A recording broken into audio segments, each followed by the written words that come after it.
nessa manhã. Quero agradecer pela resposta e nos atender. E eu quero te apresentar nessa manhã para a página e para os seguidores do Aqui Acontece Pirapora.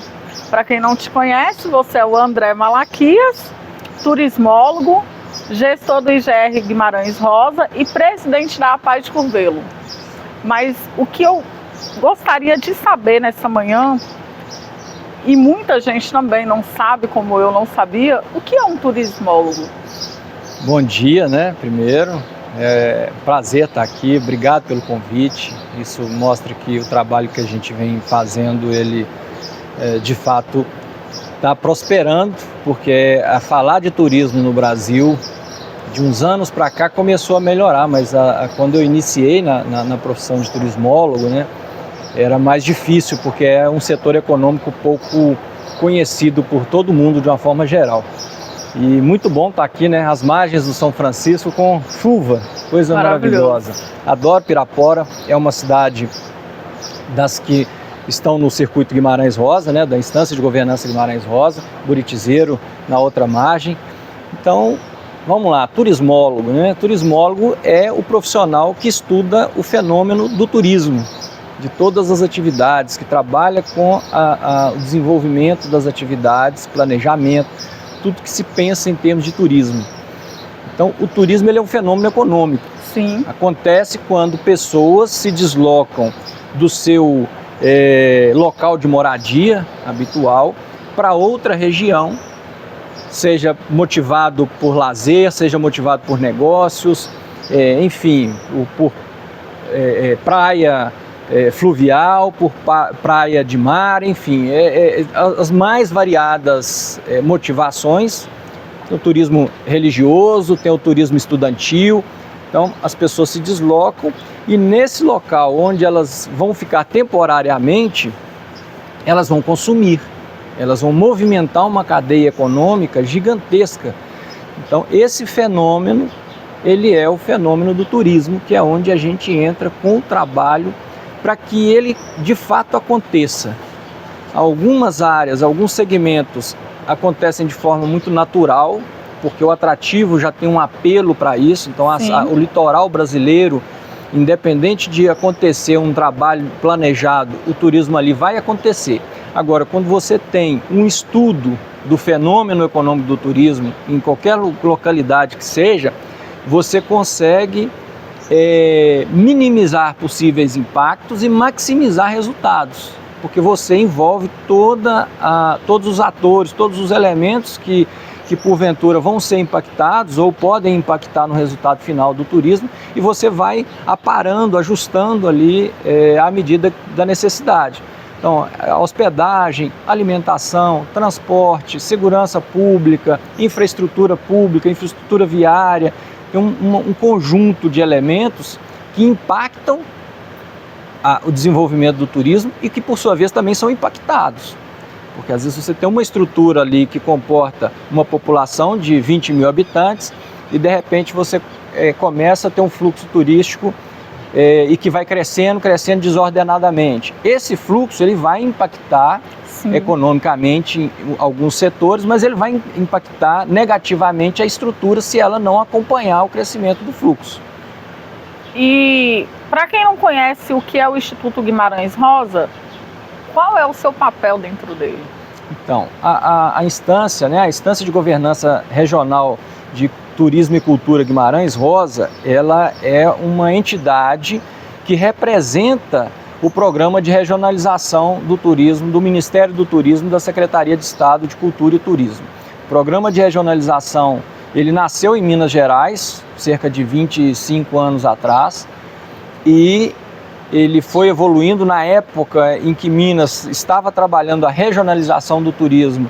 O Ministério do Turismo trabalhava o Plano Nacional, o Programa Nacional de Municipalização. Sim. E aí ele olhou esse exemplo de Minas Gerais, que tem 853 municípios, e falou, olha, se Minas Gerais não consegue atender com políticas públicas, com direcionamento, com diretrizes, um estado com 853 municípios individualmente, o Ministério também não vai conseguir atender individualmente mais de 5 mil municípios. Então, o Ministério do Turismo aí adotou a política de regionalização, começou a desenhar os programas de desenvolvimento do turismo nacional baseado na regionalização. Então, a regionalização, ela é o quê? É um braço operacional das políticas públicas na área de turismo para que a informação técnica, as diretrizes, o planejamento pensado tanto por Ministério quanto pelas secretarias estaduais cheguem nos municípios. Nós estamos ali no Plano Nacional de Turismo, na hierarquia entre os estados, entre o estado, no caso Minas Gerais, e os municípios. Os municípios, eles acessam as políticas públicas de estado e nacional, informações técnicas, diretrizes através dessa instância de governança, que faz um trabalho coordenado regionalmente, e aí lá atrás a gente ainda tem até a memória, né, que às vezes pega a gente no pulo aí, que é falar circuito turístico, porque quando surgiu o programa de regionalização em Minas Gerais, o nome que essas instâncias tinham eram circuitos turísticos. Eu recordo. Então, já tem placa espalhada para todo lado, porque é recente a mudança para essa nomenclatura de instância de governança, porque entendeu-se que o nome circuito turístico, ele cria um pouco de confusão na cabeça das pessoas, da população de uma forma geral, do próprio turista, no sentido de pensar que aquilo ali é um circuito. Não deixa de ser um roteiro turístico, porém não é o nosso papel, não é o nosso foco. O nosso foco é trabalhar os nossos municípios, e aí as instâncias de governança, cada uma tem uma quantidade de municípios, cada uma tem uma característica, uma área territorial para ser trabalhada. E, vez ou outra, você tem ali roteiros turísticos, circuitos propriamente ditos. Mas a instância de governança não necessariamente é um circuito, uma rota turística. E quantas cidades são atendidas pelo O Guimarães Rosa, 12. São 12 municípios que a gente atende. Hoje, no programa de regionalização de Minas Gerais, se não me falha a memória, 670. De 800. Já de 853, 670 estão regionalizadas já. 48 Maravilha. Instâncias de governança que passam por um processo de certificação.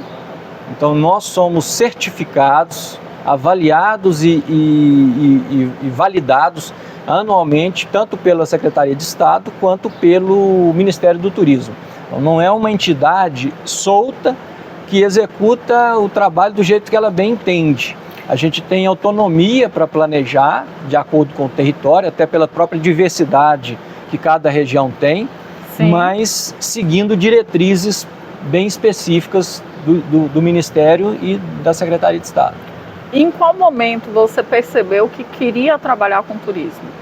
Então, essa virada de chave, né, é interessante, porque a gente acha que consegue planejar tudo na Verdade. vida da gente. Eu cometi essa falha, como eu acredito que muita gente comete esse erro de achar que controla tudo. A gente não controla quase nada, mal a respiração e o batimento cardíaco. Quando a gente chega nessa conclusão, a vida fica mais fácil. Mais leve. É mais leve. Eu morava em Belo Horizonte, já tinha formado em turismo, mas já atuava na área comercial. Fui vendedor, fui representante comercial há muitos anos, tive empresa de representação comercial em Belo Horizonte, e aí num determinado momento o trabalho ficou difícil, ficou complicado, o mercado que eu estava não estava fluindo mais, e aí resolvi dar um passo para trás, que é aquela coisa, você sai do olho do furacão para poder conseguir enxergar o cenário, poder falar, peraí, eu preciso repensar, redesenhar. E aí vim morar em Curvelo.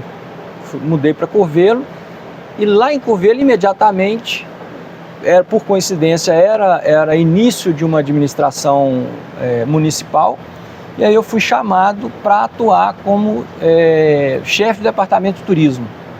Olha. E aí eu comecei em janeiro no departamento de turismo lá, e em fevereiro eu já tive contato com a IGR, na época era Circuito Turístico Guimarães Rosa, em função da eleição de uma nova diretoria. Eu fui representar o município de Curvelo como tesoureiro do circuito à época, e aí tô até hoje. E qual foi o papel do turismólogo, né, na gestão financeira do Facebook? Então, são os desafios que vão aparecendo, né? Eu já tinha contato com a federação, ela foi criada em 2007, eu cheguei um pouco mais à frente, e a federação ela tem um papel importante no trabalho de fortalecimento aí mais das políticas públicas que envolvem as IGRs, o próprio programa de regionalização. Sim. E aí, como entidade representativa das instâncias de governança, né, dos circuitos turísticos na época, e como todo setor econômico, todo setor que demanda um planejamento político institucional por parte dos estados, dos governos, em todas as esferas, o turismo ainda é muito novo.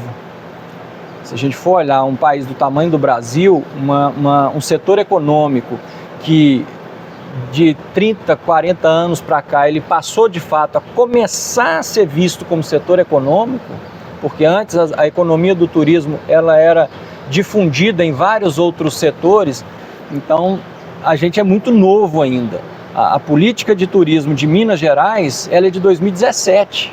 Nossa, recente. É muito recente. Então, o papel da FECITUR ele tem sido fundamental no sentido de também tratar a regionalização, os seus interesses, o que é o melhor direcionamento para que as IGRs consigam, de um lado, entregar para os seus associados aquilo que de fato eles precisam, conhecimento, atendimento técnico, fortalecimento da identidade regional, e por outro lado, na outra ponta, Estado e Ministério do Turismo, com informações para que eles também desenhem as políticas públicas direcionadas, mais assertivas, né? Então você não fica desenhando um planejamento que na ponta, que é onde a coisa acontece, não é possível ser implementado. E a federação vem fazendo essa articulação com o poder público estadual, com entidades representativas dos segmentos que são impactados e que impactam também na economia do turismo, para que seja construído sempre um planejamento que atenda às necessidades do mercado, na ponta, dos municípios, e que também atenda os interesses governamentais, que tem que estar em consonância, porque não adianta você querer uma coisa e lá na ponta não ser realizável. Turismo e sustentabilidade andam juntos? Devem andar. Não necessariamente andam, mas deveriam ser irmãos gêmeos, né? Até siameses, se possível, porque se não tem sustentabilidade, não tem economia.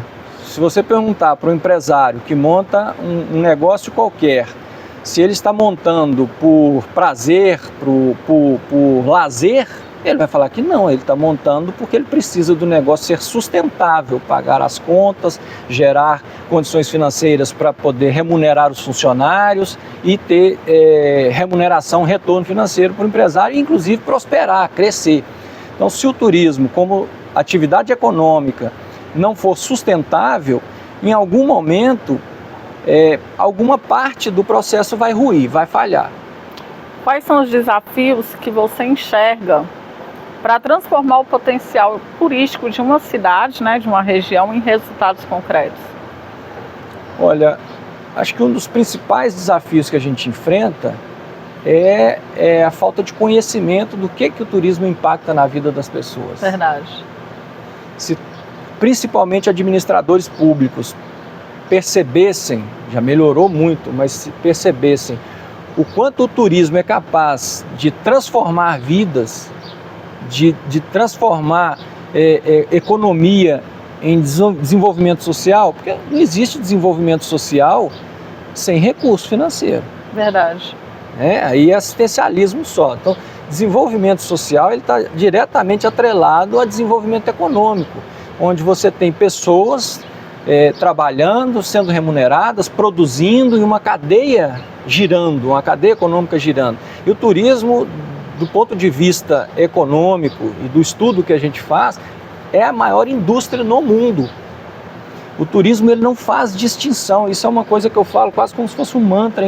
Quem já me assistiu, quem segue, quem já participou de alguma apresentação minha, já me ouviu falando isso. O turismo ele não faz distinção. Verdade. Daquela pessoa que tem conhecimento acadêmico, formação acadêmica, daquela pessoa que está na zona rural, que não tem segundo grau, mas que tem o conhecimento da tradição, que sabe fazer um bom queijo, que cria o frango, que planta a horta, tudo isso vai ser impactado. Essa pessoa não consegue acessar o mercado de trabalho, porque o mercado de trabalho hoje em dia precisa de ter algum tipo de conhecimento, ler, escrever, não é mais o suficiente só. Então, quando você fala de implementar, ou de desenvolver, ou de fortalecer o turismo em uma determinada localidade, você está falando em inclusão social. Você está falando em sustentabilidade para famílias, mudança de vida para muita gente, porque o restaurante precisa do frango da doninha que está lá na zona rural do município, precisa dos ovos, precisa do arranjo do artesão. Do artesão, né, que vai ser a identidade, o que vai mostrar a identidade local ali através do artesanato. Verdade. Então, todo esse conjunto de elementos, para mim, faz com que o turismo seja uma indústria, a maior indústria mundial e a indústria mais limpa também. Então, quais são, assim, na sua visão, os principais desafios para transformar um destino turístico em um motor de crescimento sustentável?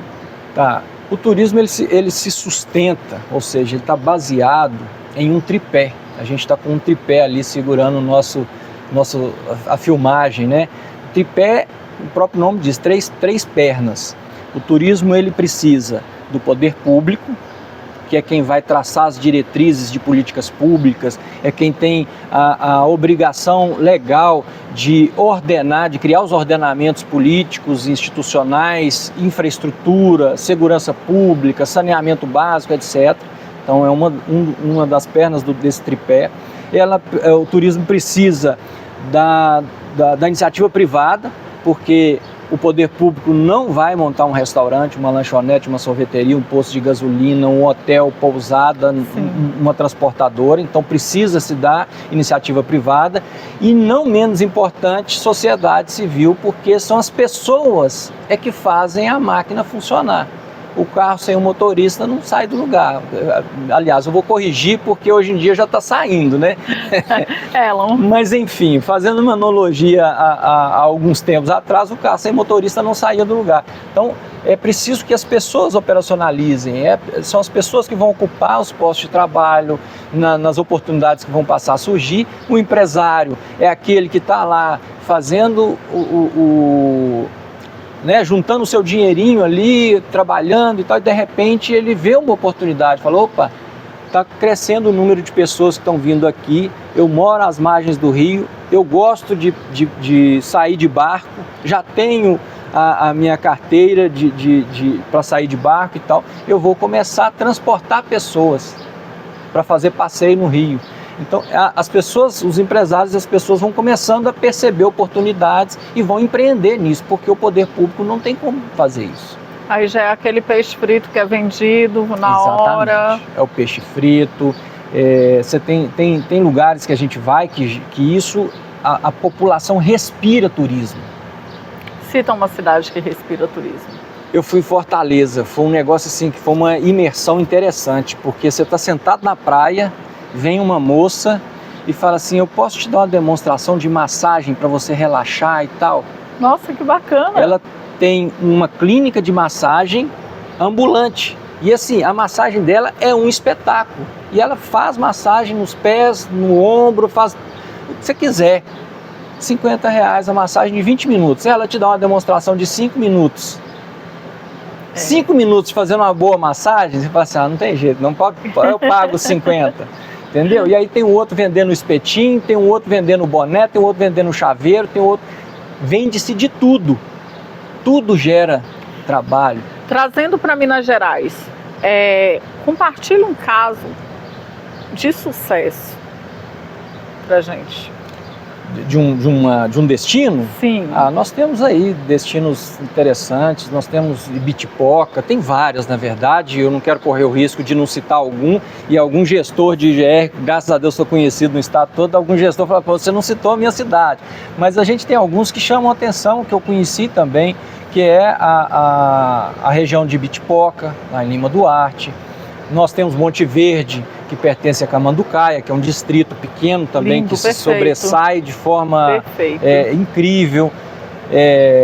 E tantos outros que estão surgindo aí. Com a regionalização, de fato, o turismo ele ganhou o interior do estado. E sem a regionalização, a gente ia continuar trabalhando destinos turísticos consolidados já pela própria natureza dele, como cidades históricas, Diamantina, Ouro Preto, São João del Rei.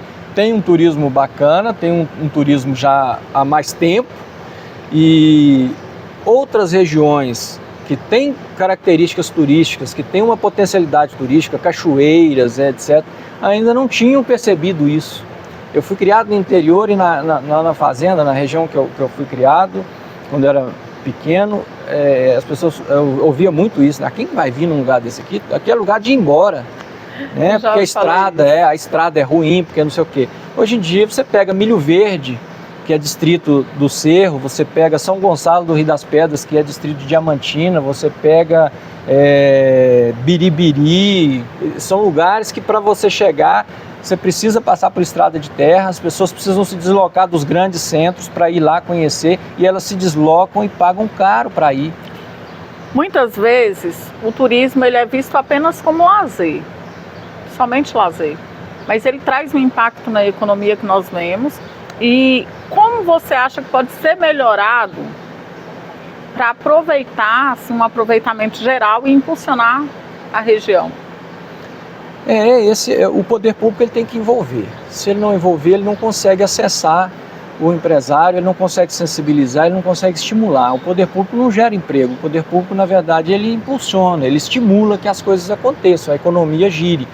Então, eu penso que um fator preponderante para a gente ter sucesso, e aí dentro da minha experiência de 15 anos trabalhando política pública de turismo, trabalhando o programa de regionalização, a gente ainda é muito refém dos anseios do poder público, dos investimentos. Muitas vezes não necessariamente só investimento financeiro, mas investimento do olhar mesmo para o setor, e dedicar tempo de planejamento, profissionais dentro das pastas que vão pensar o turismo da mesma forma que se pensa saúde pública, da mesma forma que se pensa saneamento básico.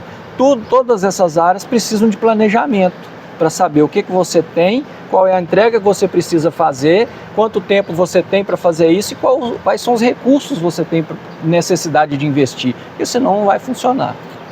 Pirapora ela é muito conhecida, né, pelo Rio São Francisco, que é maravilhoso, pelo vapor Benjamin Guimarães, que está passando por uma reforma. Isso. Mas, na sua visão, como esse patrimônio ele poderia ser melhor explorado? Dá uma dica para a gente. Olha, nós temos dois elementos aí fundamentais, né? Eu fiquei apaixonado, sou suspeito de falar, porque a questão do vapor e da Sinfonia do Velho Chico e o Rio é um trio que é difícil de combater. Então, quando você associa cultura, que tem uma pegada muito forte, que é um dos segmentos, né, mais fortes que a gente tem, principalmente se tratando de Minas Gerais, a cultura é um dos maiores fornecedores de produto e matéria-prima para o turismo. Então, as pessoas falam, por que produto e matéria-prima? Porque a orquestra sinfônica, sem local bom para fazer apresentação, para chamar o turista, é matéria-prima. A hora que você tem um vapor às margens do Rio, São Francisco, tão conhecido, tão falado, tão declamado, etc., você tem um produto. Então, o vapor é a mesma coisa. O vapor sem a reforma, no estaleiro, ele é uma matéria-prima, porque ele não consegue atrair turista. O turista quer vir aqui e não ver o vapor no estaleiro, ele quer ver o vapor no Rio, no leito do Rio, fazer o passeio, etc. A gente tem esse histórico lá de trás que dá para fazer esse comparativo do antes e do agora. Então, eu penso que com o retorno do vapor se feito todo com planejamento, evidentemente, a operação dele, a questão do calado do rio, porque a gente sabe que, infelizmente, as questões climáticas e aqui principalmente impactam bastante, porque período de baixa do rio, o vapor às vezes fica prejudicado, mas tudo é possível. Poderia ser um restaurante durante esse período. Poderia ser um restaurante, poderia se fazer, já conversei, a gente já trocou essa ideia com o prefeito, mas tem que ver a viabilidade, se é exequível ou não, mas é possível você fazer um planejamento de dragagem especificamente do calado, da estrada que o vapor precisa percorrer no leito do rio. Uma coisa é a gente pensar, né? Outra coisa é ver o que é possível executar. Esse é um dos principais papéis da IGR, ajudar o município a pensar no que é exequível, e tem muita coisa que é exequível, ou seja, você consegue realizar, mas vai dar o retorno que eu quero? Não. Então, não adianta executar. Então, o principal papel da IGR é justamente este. Exatamente. É trabalhar com o município o melhor caminho que ele vai seguir. Para ele investir recursos, investir mão de obra, investir tempo, planejamento, nas ações que são peculiares daquele município, daquela região. Não adianta eu tentar implementar em Pirapora uma coisa que acontece lá em Lima Duarte, que a gente citou aqui como exemplo, ou em Diamantina. São cidades diferentes, apesar de a gente estar numa mesma região territorial, no mesmo estado, mas nós temos, pelo tamanho do Brasil, pelo tamanho dos estados, você tem diversidade de clima, diversidade de arquitetura, de relevo, de tudo. Então, tem que se levar em consideração. A IGR, o gestor, ele tem que ser um profundo conhecedor de todas as características da sua região, porque é em cima, e mesmo dentro da micro-região da IGR, eu tenho diversidades que eu preciso respeitar. Perfeito. Então, comparando com o estado, a diversidade fica maior ainda. Comparando dentro da minha região, eu sei o que eu posso trabalhar em Pirapora e que eu não consigo trabalhar em Araçaí, em Morro da Garça, 2.300 e poucos habitantes. Então, esse papel do gestor, de pleno conhecedor, eu brinco quando a gente está nas reuniões, né, do estado e tal, nos encontros aí com os outros gestos. Gente, o gestor, ele tem que conhecer os buracos de tatu que tem na zona rural. Verdade. Junto com o seu município. Porque se tem um buraco de tatu que um bandeirante caiu, quebrou a perna quando estava descobrindo o Brasil, nós temos que usar esse buraco de tatu a nosso favor. Verdade. Então, conectar esses elementos que estão nos municípios, poder público, iniciativa privada, sociedade, cultura, gastronomia, religiosidade, atrativo natural, etc. A instância tem capacidade para poder ir olhando isso com um olhar mais criterioso, vendo isso aqui é possível, isso aqui é interessante, isso aqui dá para fazer, que vai ter retorno, vai ser sustentável.